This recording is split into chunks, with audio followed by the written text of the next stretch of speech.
Muito bem, queridos. Nós temos conversado sobre essa série Venha o Teu Reino, né?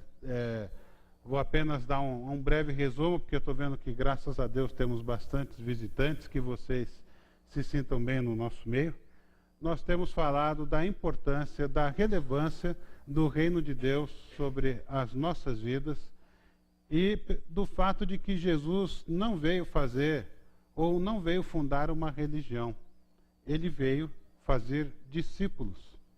E discípulos são cidadãos do reino de Deus. Como é que os seus discípulos devem se comportar, já que o reino de Deus não é deste mundo? Nós temos visto que o reino de Deus é um comportamento na contramão da maré, é uma contracultura. Por isso, hoje nós vamos falar de um assunto que eu acho que vai bater em todo mundo. É um assunto chamado ansiedade. E eu gostaria de conversar com você sobre como o cidadão do reino lida com a ansiedade. Você sabe o que é ansiedade? Vamos a algumas definições. Definição do Aurélio. Ansiedade pode ser definida como ânsia, aflição, angústia, por acaso tudo com letra A aí, né? Ela também pode ser definida como perturbação de espírito causada pela incerteza ou pelo receio. Além disso, você tem ainda mais uma definição na área psíquica médica, que é a sensação de receio e de apreensão sem causa evidente. E aqui se agregam fenômenos somáticos como taquicardia, quer dizer, coração acelerado, descompassado, sudorese, suor, né, etc. Qualquer semelhança com a tua vida e com a minha vida pode não ser mera coincidência. De alguma forma, todos nós temos que lidar com a ansiedade. Ela não é nenhuma grande novidade. Nós já nos acostumamos a ela porque ela faz parte das nossas vidas. Você sabia que 80% dos problemas estomacais que nos atacam não são de origem orgânica, e sim de origem funcional?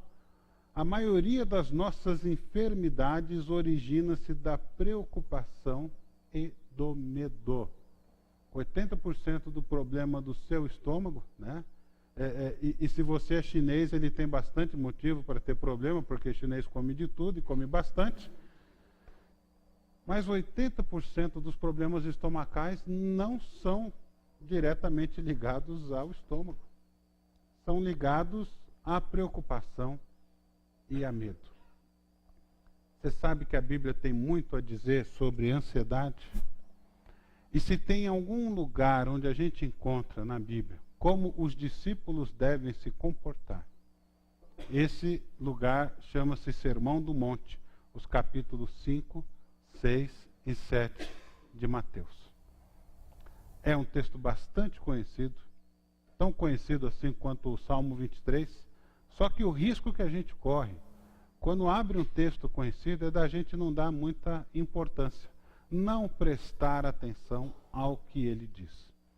Então, normalmente a gente fala sobre a cura da ansiedade, a gente já quer abrir logo em Mateus 6, 25. E eu queria convidar você a abrir esse texto tão conhecido. Tá? Você vai abrir aí na sua Bíblia eletrônica, na sua Bíblia de papel, ou você vai acompanhar. E aí você vai ver qual é a cura da ansiedade. É um negócio absolutamente revolucionário. Talvez você não tenha prestado atenção. Mas quando a gente abre esse texto, Jesus começa dizendo: portanto eu lhes digo, não se preocupem com a sua própria vida quanto ao que comer ou beber, nem com o seu próprio corpo quanto ao que vestir. Não é a vida mais importante que a comida? E o corpo mais importante que a roupa? Está vendo então? A partir de hoje você não vai mais ficar ansioso. Porque aí a cura da ansiedade é essa. Portanto, não se preocupe. Podemos orar então e terminar? Nunca mais você vai ficar ansioso. O remédio de Jesus é: não fique ansioso. Que coisa boa, não é verdade? Aí nós cometemos um grande equívoco. Não, a reflexão não terminou, tá? Vai ter mais. Qual é o problema desse texto? Como é que eu posso começar um texto que começa com portanto? Você que vai fazer vestibular, você sabe que portanto é uma conjunção coordenativa conclusiva. Você está concluindo alguma coisa. E se a gente quer falar de ansiedade, quer entender o que Jesus está dizendo, e começa do verso 25, temos um problema. A gente precisa aprender a ler a Bíblia corretamente. A gente precisa respeitar o texto. O texto está dentro de um contexto. Então, se Jesus está dizendo um portanto seriam os nossos finalmente. Mas espera aí, se ele está dizendo não se preocupem, e o que vem antes? Por que ele está dizendo isso?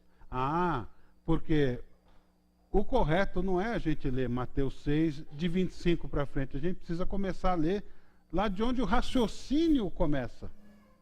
Se a gente entender o que é que Jesus está dizendo, vai ficar mais fácil chegar aqui e dizer: então eu não devo me preocupar. Quer ver? O doutor Jesus, ele vai fazer com a gente o seguinte: primeiro ele vai fazer um diagnóstico. Ele vai dizer quais são as causas da ansiedade. Sabe por que você fica ansioso? Jesus vai dizer o porquê. E depois, aí do verso 25 ao 34, ele vai apresentar a cura para a ansiedade.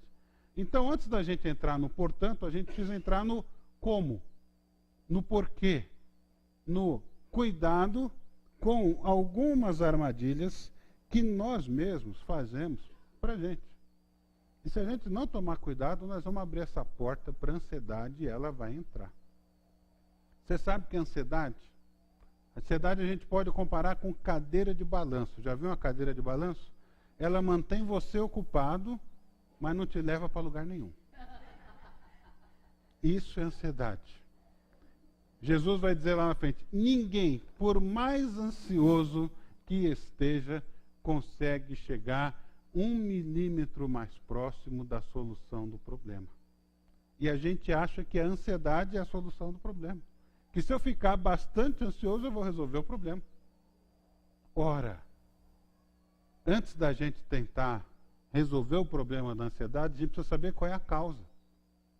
E Jesus vai dizer aqui, nesse texto preciosíssimo do Sermão do Monte, que há 3 portas que nós podemos abrir para a ansiedade entrar.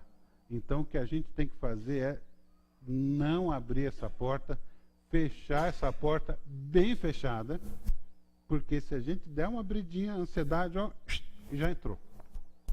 Agora sim vai ficar mais fácil da gente conversar. Então ele começa dizendo o seguinte, a partir do verso 19, você quer ler o 25, não pode, primeiro tem que ler o 19 para frente. Não acumulem para vocês tesouros na terra, onde a traça e a ferrugem destroem, onde os ladrões arrombam e furtam. Mas acumulem para vocês tesouros nos céus, onde a traça e a ferrugem não destroem, e onde os ladrões não arrombam nem furtam. Ou seja, a primeira porta que a gente pode abrir para a ansiedade é essa aí, que está relacionado ao coração. Pois onde estiver o seu tesouro, aí vai estar o seu coração. A grande pergunta, então, que a gente precisa fazer: onde está o seu coração? A gente percebe que aonde tiver o seu tesouro, vai estar o seu coração. Isso é fácil. Até eu consegui entender isso no texto. A grande questão é: há 2 lugares aonde esse tesouro pode ser guardado. E num deles, no primeiro lugar, esse tesouro fica absolutamente vulnerável. Fica sujeito a desaparecer. Então, primeira causa da ansiedade é ter o tesouro no lugar errado. Ó vida, ó azar. Eu fui criado desde criancinha para estudar bastante, para tirar notas boas, para poder ter um bom emprego, para ganhar bastante dinheiro, e aí eu vou ser feliz. E aí vem Jesus me dizer que se eu deposito toda a minha esperança de felicidade nos bens materiais, eu estou dando um tiro no meu pé. Porque o que acontece no tesouro que é guardado na terra? Há várias coisas que acontecem com esse tesouro. Traça e ferrugem podem destruí-lo. E aí vai ser uma destruição lenta, gradativa. E muitas vezes eu não vou perceber que esse tesouro está indo embora. Ela é sutil. Outro dia eu abri o armário lá de casa, saiu uma traça. Ela não conseguia voar direito, porque ela estava bem gordinha, assim. Tinha acabado de almoçar. Falei, danada, safada, sem vergonha. Né? E nós, com todo carinho, demos um jeito nela, matamos, claro. Ela estava lá se banqueteando das minhas roupas, né? Ela achou que tinha bastante tecido lá, não ia fazer falta, mas ficaram alguns buraquinhos. Será que tem traça corroendo o seu tesouro? Você já imaginou o teu armário, teu coração está guardando tesouros aonde os bichinhos estão comendo esse tesouro gradativamente? Ou a ferrugem está fazendo com que o seu material precioso vá se dissolvendo? É interessante essa sutileza da destruição lenta. A gente demora para perceber que está errado, que tem alguma coisa que está comprometendo a nossa felicidade. Só quando a gente vai olhar com cuidado para aquela roupa ou para o dinheiro, né? Você deixa o dinheiro parado no banco, acontece a mesma coisa, né? É um impostozinho aqui, é uma taxa bancária ali, aquele negócio vai indo embora. Ninguém faz isso em sã consciência. Vai corroendo. Ou pode acontecer o pior. Vem um ladrão, arromba e furta. Me diga, onde é o lugar mais seguro da face da terra para você guardar um tesouro? E se você nominar algum lugar, algum país, você vai perceber que não é verdade, não é seguro. Pergunte para quem tinha todo o seu dinheiro investido lá nas Torres Gêmeas, naquelas seguradoras, quebraram todas. Porque em 10 minutos 2 aviões fizeram aquele tesouro dissolver, desaparecer. Se você tem um tesouro, e esse tesouro pode ser roubado a qualquer momento, como é que você vai dormir tranquilo? Solução de Jesus: coloque esse tesouro num lugar absolutamente inviolável, aonde ninguém vai poder roubar esse tesouro. Não é na terra, é nos céus, onde não tem traça, não tem ferrugem, não tem ladrão, não tem hacker, não tem inflação, não tem terrorismo. Não há nada, humanamente falando, nada capaz de corromper, de destruir, de fazer com que esse tesouro se desvaneça e evapore. Você já parou para pensar no tamanho da seriedade das palavras de Jesus? E que eu e você podemos estar colocando tesouros onde nós vamos comprar uma ansiedade para o resto da vida? Se nós depositarmos os nossos tesouros nos bens materiais, nós vamos ficar ansiosos para o resto da vida. E nós somos bombardeados diuturnamente, 7 dias por semana, por todas as propagandas, por todos os marketings, que se a gente comprar, a gente vai ser feliz, a gente vai se realizar. Portanto, Jesus diz, antes de resolver o problema da ansiedade, trabalhe com a causa. A maneira como eu e você lidamos com os nossos bens materiais, a importância que nós damos para eles, pode nos trazer uma paz tremenda ou pode nos inundar desse sentimento maligno, pernicioso, chamado ansiedade. Portanto, o primeiro passo para a cura da ansiedade é perceber se nós não estamos colocando o nosso tesouro no lugar errado. E aí o doutor Jesus continua com seu diagnóstico e ele nos convida a prosseguir nessa leitura. Versos 22 e 23. Os olhos são a candeia, são a lâmpada do corpo.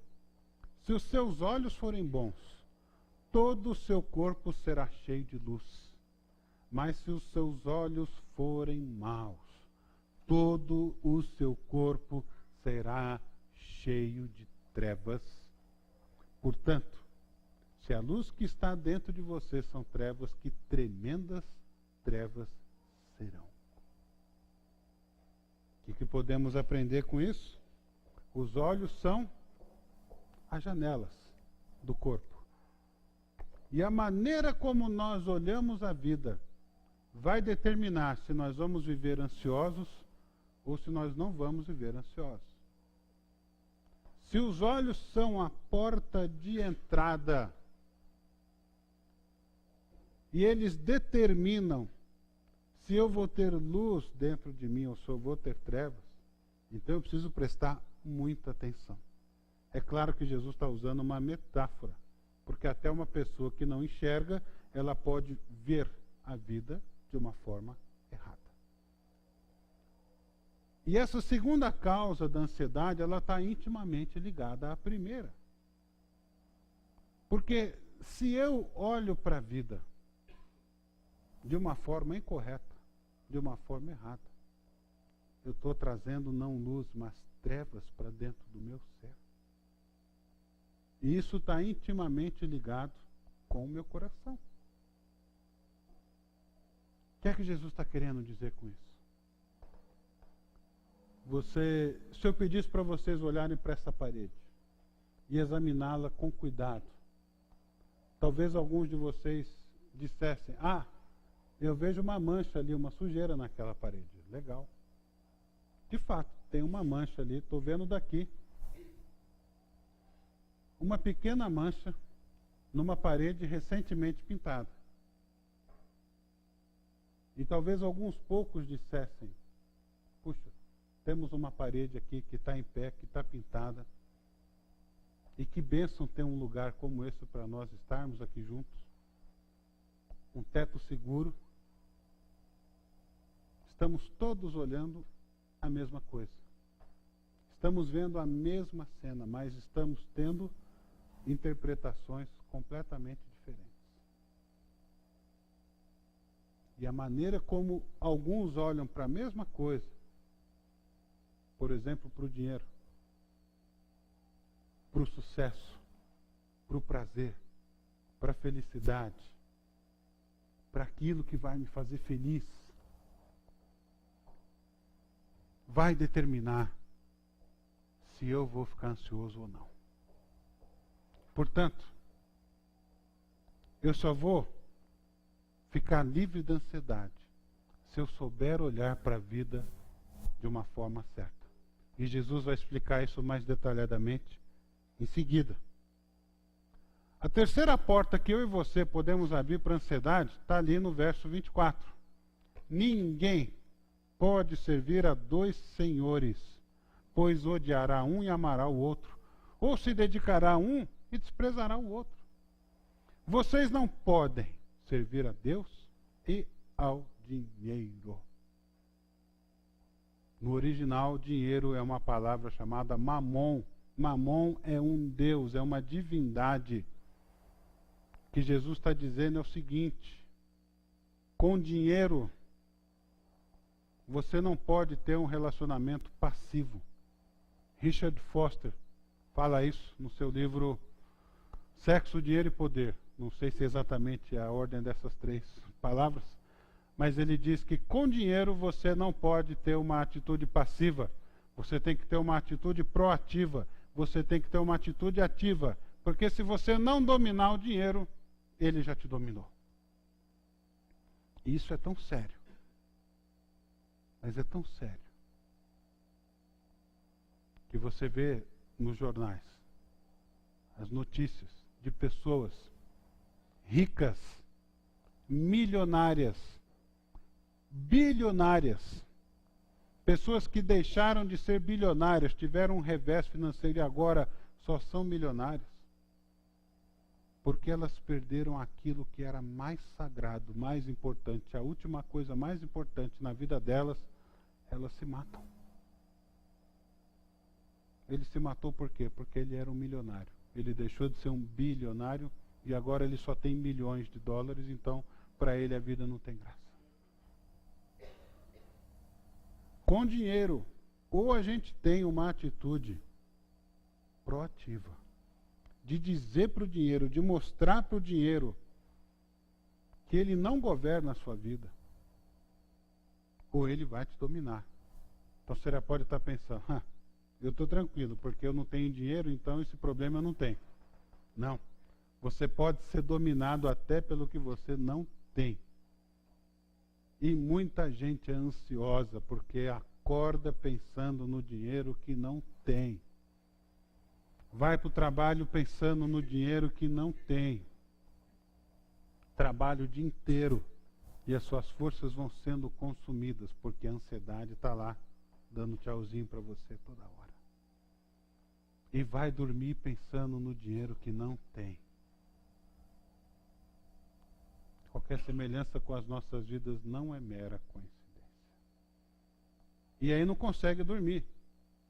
E a ansiedade não ajudou em nada, porque você não conseguiu ter o dinheiro que você não tem.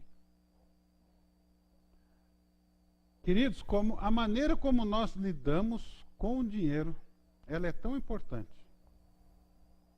que ela vai determinar a nossa felicidade ou o nosso fracasso. Ela vai determinar se eu vou viver em paz ou se eu vou viver ansioso pro resto da vida. Esse assunto é tão importante, mas é tão importante. Você sabe que Jesus fala mais sobre dinheiro na Bíblia do que sobre oração? Você sabe que ele fala mais sobre dinheiro do que sobre céu e inferno? Lidar com o dinheiro é uma questão de extrema importância. E o amor ao dinheiro é a raiz de todos os males, o apóstolo Paulo escreve para o seu filho Timóteo. Não é o dinheiro que é o problema, é o amor ao dinheiro. Então isso é tão sério. E eu sei que muitos de vocês escutam em casa que você tem mais é que ganhar dinheiro. Que você não tem que dar dinheiro para a igreja, coisa nenhuma. Que você tem que ter uma boa poupança. Que você tem que investir na sua própria vida. Só que o que Jesus está dizendo é bem diferente disso. Então, servindo a Deus da forma errada é a terceira porta que eu e você podemos abrir para a ansiedade. E se eu sirvo a Deus querendo o dinheiro, está errado. Se eu acho que eu consigo conciliar Deus e dinheiro no mesmo patamar, vou ser infeliz. Absolutamente infeliz. Então, qual é a solução? A solução, muitas igrejas estão dizendo é a seguinte: dinheiro não traz felicidade, então me dê o seu e seja feliz. Não é essa a mensagem que nós estamos dando aqui hoje. Né?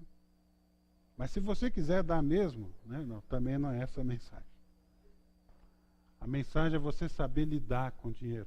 E aí o Richard Foster, sabe o que ele faz? Ele faz o seguinte: para você mostrar para o dinheiro que é você que manda, você vai lá no banco, tira a nota mais valiosa, pede uma nota novinha. É o Richard Foster que está falando isso, tá? Não sou eu. No Brasil são R$100, não é isso? Não tem 200, não tem 100 reais. pega uma nota de R$100. Aí você vai para casa, não pode fazer isso no meio da rua, senão você vai preso. Né? Você vai pegar essa nota e que ninguém da Casa da Moeda nos ouça, vai amassar essa nota, vai bater nessa nota, vai jogar essa nota no chão, vai pisar nessa nota, toma, safada, né? Aí depois você pega o dinheiro, ajeita o dinheiro, amassa, e para acabar com a raça dele, sabe o que você faz? Você dá para quem está precisando. Aí você está mostrando para o dinheiro que ele não manda em você. Que é você que manda nele. Que você não vive em função dele.